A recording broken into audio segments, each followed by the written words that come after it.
Hours later, a little bit of progress on this Peterbilt sleeper shock and airbag bracket.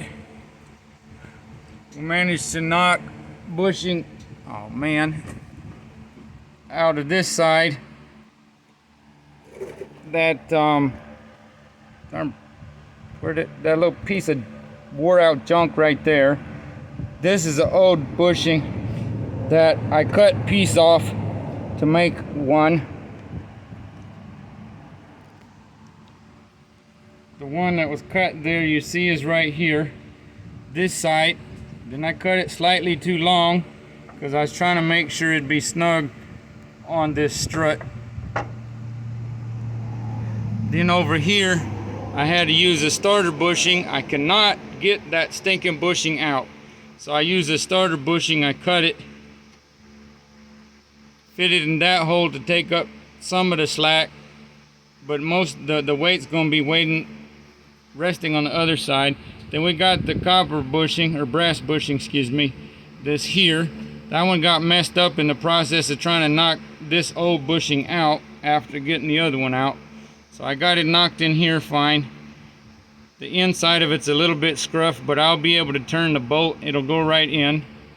And then we got the old bushing knocked out of here, which is this thing that looks like it was the wrong size in the first place. It's all was wallered out. In the process of trying to get it to move, I had damaged it with a chisel, so obviously it wasn't going to go outward. So I knocked it inward.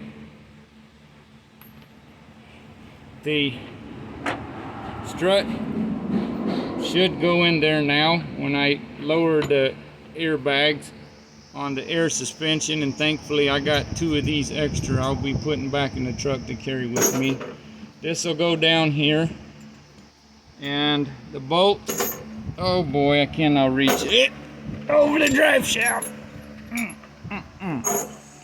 Okay, it's supposed to normally go straight up there with a flat washer.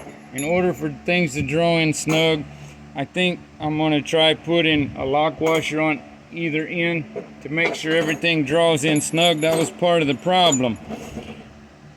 The lock nut stayed tight, but with a little bit of wear and things, everything else on the bolt got loose, and it was jerking up and down and side to side.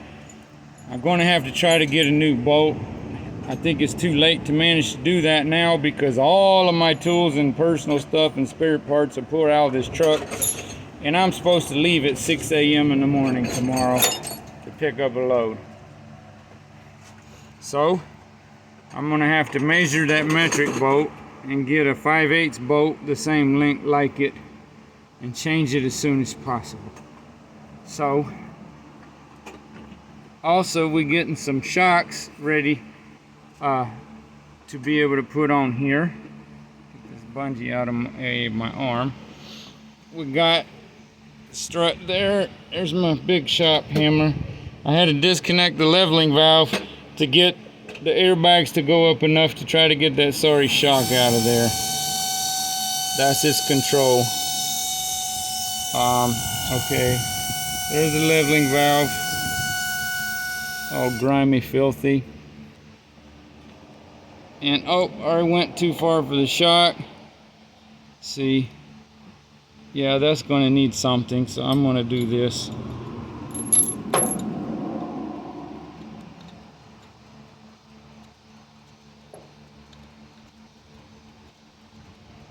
See, not only is the new part well over $300 just for that big aluminum bracket that takes 5 bolts to hold it on, but we'd have to get it ordered out of Kentucky and get it in a few days, and meanwhile everything would be wearing out worse and banging around.